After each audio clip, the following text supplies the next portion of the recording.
Туугандар, assalomu alaykum. Так, өзүңүздөр билгендей эле өткөндө Solaris'te саткам. То есть жакшы эле баа кылып бердим. Туугандар, Solaris'te деле бүт баарын интересный болуп атат. Бирок азыр эмне болду, канчага саттым деп ошол боюнча бир аз маалымат бере кетейин. Азыр машинеге кетип атам, туугандар. Айтып атам го, бизнес класска машина алып атам депчи. Так, бүгүн канчанчысы болуп калды бүгүн? 20. Бүгүн 29-у. 29 болуп калды окшойт да, 29-у. Так, эртең саат 10. Москвада погода бүгүн суук, бирок кар бар эшикте. Метро юго-западныйда жүрөм. Сайылып калайын дедим. Метро юго-западныйда жүрөм. Туугандар, азыр автосалонго кетип атам. Барып машинени алып чыгабыз буюрса бүгүн. Solaris боюнча туугандар. Solaris первоначально 500 000 берди. 500 000 берип, мен айттым, эми чиста кыргызчылык кылып эле, эгерде 6 айдын ичинде кутула турган болсоң, 1,5 миллиондон эле как рассрочка кылып 1,5 миллионго берем дедим. А эгерде 6 айдан ашып кетсе, ошол как выкуптун эле стоимости боюнча кете берет. Айына 70 000ден деп 1,5 жылга договор кылып, ошондой договор түздүк туугандар. Эгерде өзүнө да кыйла мотивация болот, эгерде 6 айдын ичинде кутулса, ошол 6 айдын ичинде миллион алып келип берсе, машина 1,5 миллионго түшөт. Дальше улан төлөп турган болсо, ошол 70 000ден 1,5 жыл төлөй берет. 70 000ден 1,5 жыл төлөгөндө деле тургандар 1 миллион 750 000ге сүйлөштүк. Общий стоимостунчу мурдакы баасынан 150 000 түшүп берди тургандар. Машинаны билесиңер, алгандан кийин мен болгону 7000 километрде жүргөм. Машина үйдө турган, таза жакшы машина эле. Легендарный Solaris болду тургандар. YouTube'да да көрдүңөр, почти где-то bir 35 000 просмотр болуп калган ушут почтичи. Ошончо набирать этип коюп тур. Ошондой айтгандар, өтө жакшы Solaris эле. Кетти, ошентип азыр буюрса салонго келип калдым. Машинаны алып чыгабыз. Так, туугандар, кимге интересный болсо, автосалону BMW, проспект Вернадский, 97, корпус 2. Мен берки Рамазан таксыр келди экен, азыр карайынчы. Так, ичинде азыр почти бүт жаңы машиналар калып аптыр. Бүт эле пробеги менен дейт машиналар. Негдеги могу санкцияга попалгандан бери только внутренний эле Россиян территориясында эле сатылып калыптыр, только машиналар с пробегом, мындайча айткандачы. Ушундай туугандар. Азыр кирип сүйлөшөлү.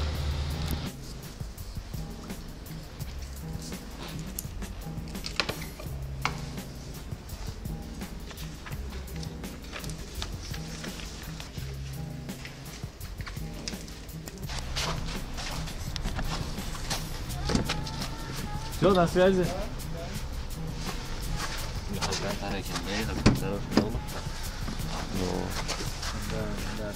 Ошо заглушкаларын салган окшойт. Жок. Жок эле. Ошо заглушкаларын интернетте болсо карап табыш керек. Бу салып тур.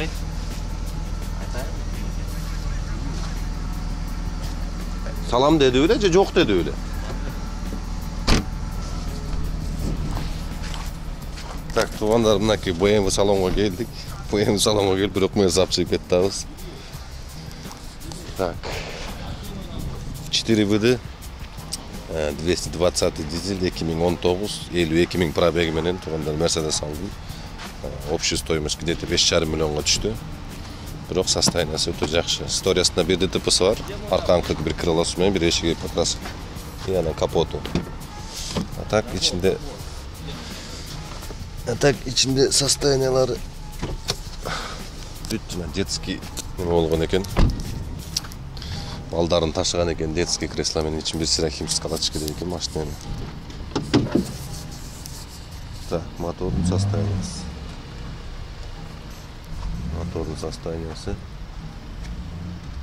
Так. Жүрүштөрүн эми көрөбүз. Буюрса вроде радиаторлордон кичине анымдар неме болуп калыптыр, тосулуп. А так сеткасы бар вроде.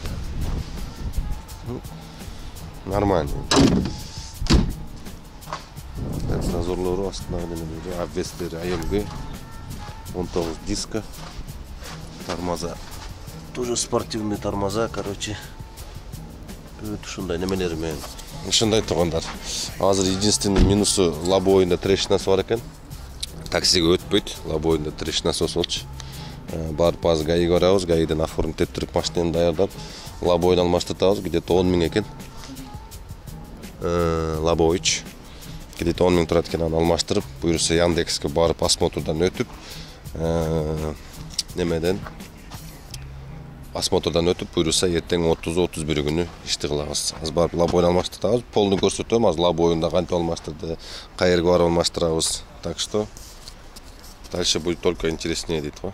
Кеттик анда. Бир жүргүзүп, үнүнү кузуп коеюн.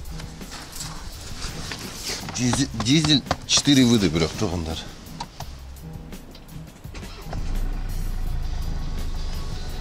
Жүрүш өтө жакшы. Официальный салондо гарантия да. О. Озака, мынаны көрүң да. Машинада 3 жылга помощная дорога картасы бар сизде. 3 жылга включен. Машина жолда бузулуп калса же бирден көп калса, любой жерге эвакуатор чакырасыз келет. Бесплатно. Даже аккумулятор отуруп калса, келип өздөрү завайт этип, же дизель өнүп калса, короче, в любом случае келип помощь. Номерге чаласыз, и мына номерин айтып бересиз. Помощная дорога. 3 жыл сизге бесплатно обслуживание алып берет. Ушуну жакшы. Көчөлө калбайт экен да. Полный пакет документов мерде. Көчүк платеждору, СТС, ПТС, азыр лобовойду алмаштырайлы, ана сразу гаиге. Всё. Всё, тугандар, көрдүңөр да, мондай сонун карта подарка кылат экен 3 жылга. Көчөдө калбайт экенсиң, короче. Жүрбөй калабы, аккумулятор отуруп калабы, в любом случае келип, машинаны жүргүзүп, болбосо эвакуаторго салып, 3 жыл ушундай бесплатно обслуживание алып берет экен. Өтө сонун нерсе. Биринчи жолу көрүп атышым. Конечно, биринчи жолу Мерседес алып атсаң, биринчи жол көрөсүң да. Кимдер чалып атат эми. Ушундай тугандар. Кеттик анда. Так, беркиден отличиясы тугандар, бунун рульдары кичине башкача. Подвеска AMG болгон үчүн беркиге караганда гораздо мягче экен машина. Действительно бодрый экен. Детский балдарды көп ташыган үчүн аркада 2 детский кресло менен балдарды ташыган экен, эми бүт ушу аркасын мусор кылып жаман кылып салыптыр. А так пробеги 52 000 машинаныкичи. Иштеринен кичине отличать этет экен. Могу экрандары, так, могу сенсор эмес экен. Мен берки сенсор үйрөнүп калдым, муну төлө баскылай берип, могу надоело болду. Рульдардын молжерлери башкача экен. Бирок красивый, удобный экен рулю. Тартышына базар жок. Тормозу вообще мощный экен. Тормозу действительно тормоза чоң болгон үчүн берки рестайлингди минип жүргөндө машинаны катуу айдап кетип атып тормоз тепсең, машина кадимкидей чайпалып, мондай болуп өзүн кармай албайт эле. Мол прям местне жет бере коет экен, прям тормоз тепкен так токтойт экен машиначы. А так терде атат эч, мен печкасын жакпай эле келе бердим да, мен эмне үшүп атам деп коем. А так тартыштардын ар жак бер жактары өтө бодрый. Буюрса жакшы, аз барып лобовойду алмаштырабыз, дальше көрөбүз анан кийин. Иштери бирок мага өтө жакты. Ошондой тугандар. Музыкасы беркиге караганда немножко слабый. Музыкалары, чем берки рестайлингдин музыкасы вообще мощный эле. Жанагындай пространственный деп коет эле, ал вообще аргы жактан чыгып аткандай болуп, музыкасы вообще сонун эле да. А мында анчалык эмес экен, бирок действительно музыкасы анчалык эмес экен, анысына эме бере албадым. Бешкет албадым музыкасына. А так калган жерлери, обвестери мягкийлиги беркиден бирок кыйла мягкий экен, ачык элечи. AMG обвес немелери, ходовой немелери бүт спортивный болгон үчүн. Тартыштарына базар жок.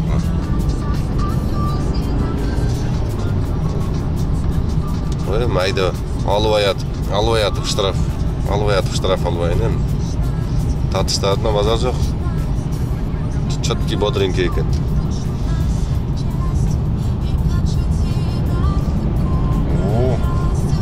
Четыре выда экен тугандар. Мо кышта кыйналбайын деп эле основном 4Вга неме кылдым. Кызыктым. Кичине кар жааганда эле 2Вдылар өтө кыйналып калып атты.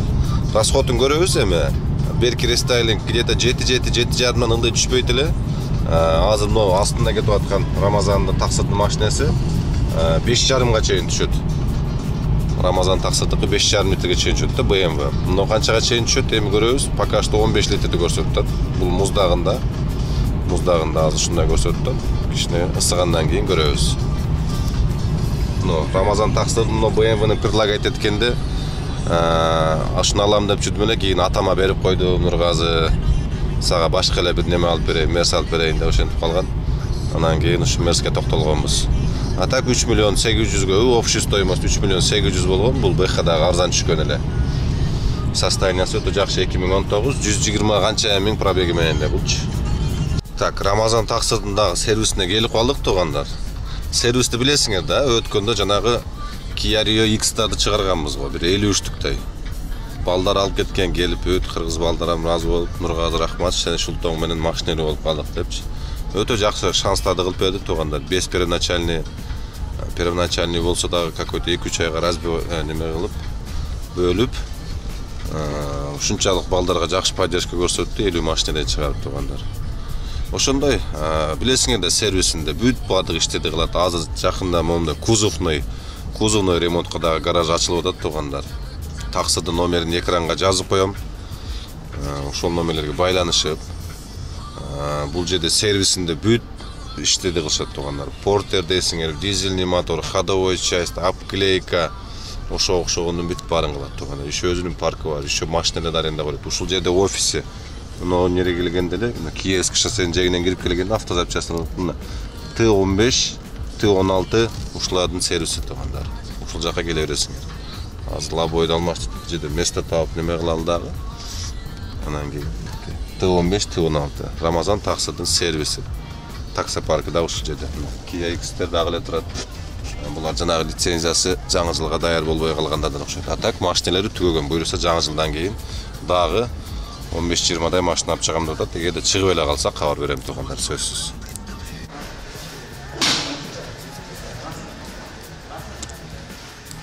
Так, машинаны уже лобовойун чыгарып атышат. Азыр меден алмаштырышат азыр лобовой. Немасын алыштырышат болду? Максимум жарым саат дейт, көрөбүз азыр. Мондан трещина бар деп.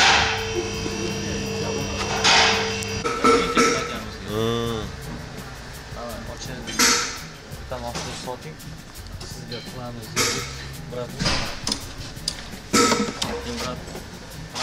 Так, туугандар, лобойду алмаштырып берди. Сонун кылып мындай скотч алмаштырып койду. Мен билбейм, бул скотч менен Яндекске барсам өтөбү, өтпөйбү.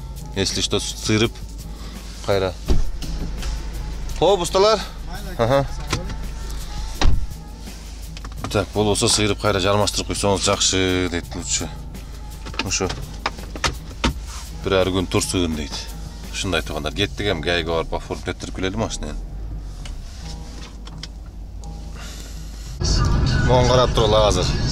Комплектация и Sport Plus мон карап тургула. Sport Plus'га салам. Кетти.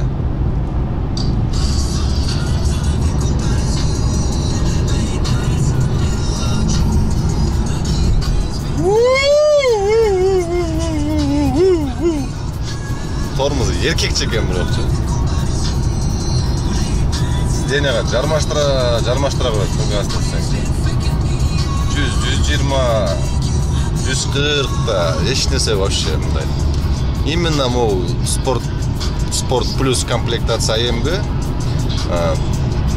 Ушунчалык мындай ходовой часть өтө устойчивость болот экен. Belki de уже 120, 140 da var tormus dersen kadimkide машина мен. Қалжыңда ойнайды да. Бunda 120, 140 da кетіп var. Tormus deyip қайра күлөдү неме басаң да вообще ешқандай разница.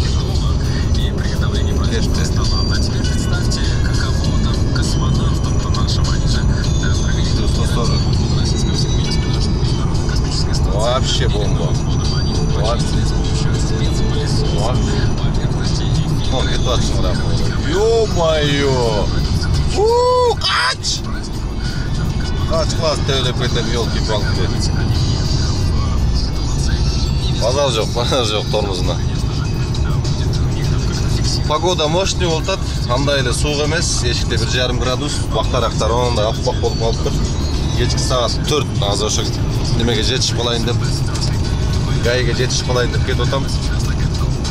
кичине жамгыр жаап атабы же асфальттан чачырап атабы жакшы түшүнбөй атам. Ай, елки, катты басып койгондон анан немелер скотчтор чыгып кетти. Айнектин скотчтору чыгып кетти.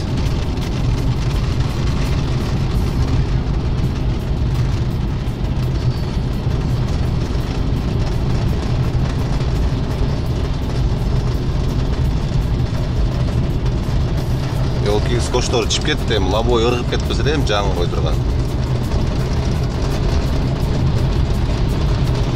Хапаля деп газ тепкенде лобой ыргып чыгып аркада калып кетпесе да отам. Ай, елки. Страшный звук чыгып калды, но скотчтору дырылдапчы. Скотчну эртең чачың акага дедиле да. Так, туугандар. Подольскада жетип келдим, документтерди бүт баарын бердим. Короче, мне бүт ушундай карышкылар иштейт экен могул жерде, атайын Подольскта. Жолдун жээгинде бүт ушундай переоформление машина ошол боюнча, короче, бүт бывший мент андай мындайлар экен да.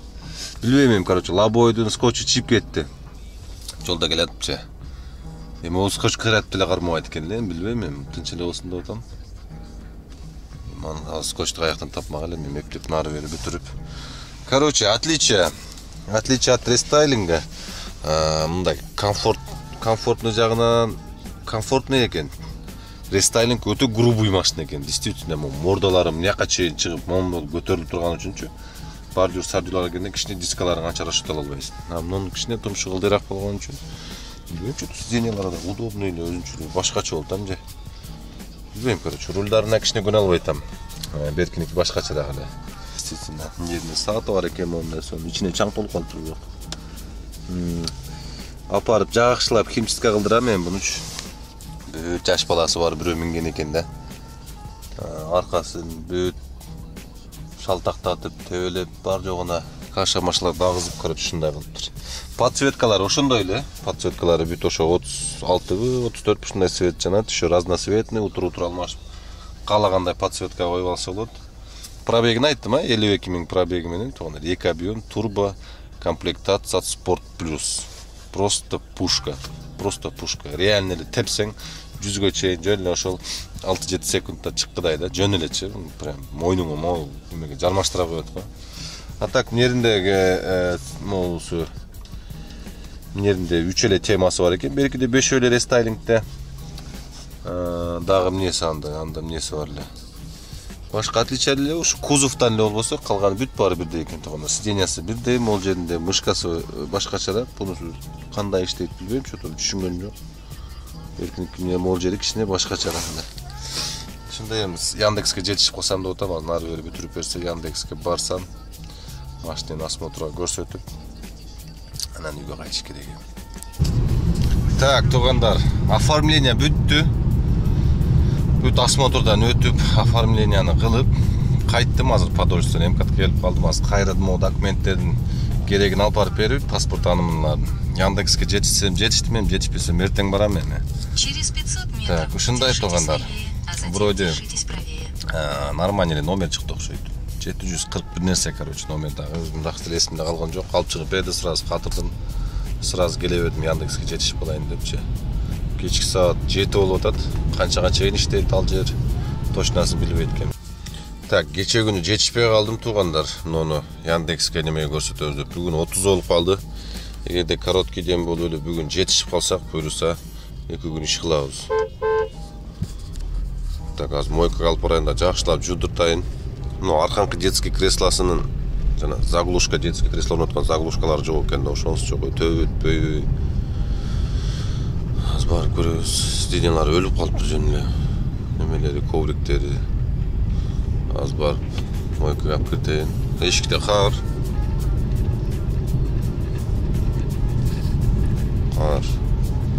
Так. +1 дейт го эшикте температура. Ошого бүт жок, чалчык болуп эрип атыптыр да. Ушундай туугандар, азыр барып жудуртайын. Всё, короче, азыр проверкага келдим туугандар. Фотоконтролду документтерин өткөзүп коюн, азыр оно жерде текшерет. Машиналерди Яндекске жаңы чыгып, ушу жаңы номер алып атканда ошоларын бүт текшерет. Так. Машинаны bir sıra жууп тазалатып келдим азыр. Bir sıra tekşerip berсе, buyursa бүгүн жетишип калсак, 2 күн передний ряд сидений дейт. Сиденьяларын тартайын. Buyursa кечинден ишке чыгабыз. Все, короче, туғандар, осмотрдан өттім. Течение 4-5 часов пройдет дейт. Через самозанятый кирсем, ошону сурап атат. Анан через парк кирсем, что-то сурап айтат. Азыр үйгө барып, неме кыла берейин. Кийинип, чай-пай ичип алып, самозанятый менен ишти кыла берейин. И самозанятый менен дедим го. Парк менен. Берки ачылгандан кийин смен сатып алып туруп, калган дальше самозанятый менен барабыз. Ушундай тугандар, барыңыздарга ийгилик. Коркпой келе бергиле, эч кандай без дресс-код эле, машина биринчи жолу кирип аткан болсо, келип, машинаны көрсөтсөңөр, 4-5 мүнөт эле нары бери көрүп, сөткө тартып кайра жөнөтөт экен, ошол доступ ошол 4-5 саатта ачылат дейт. Ийгилик барыңыздарга тугандар, ушундай буйруса 31 күн дагы жакшы видео чыгарган аракет кылам. Көрдүңөр. Немени? Машинаны көрдүңөр.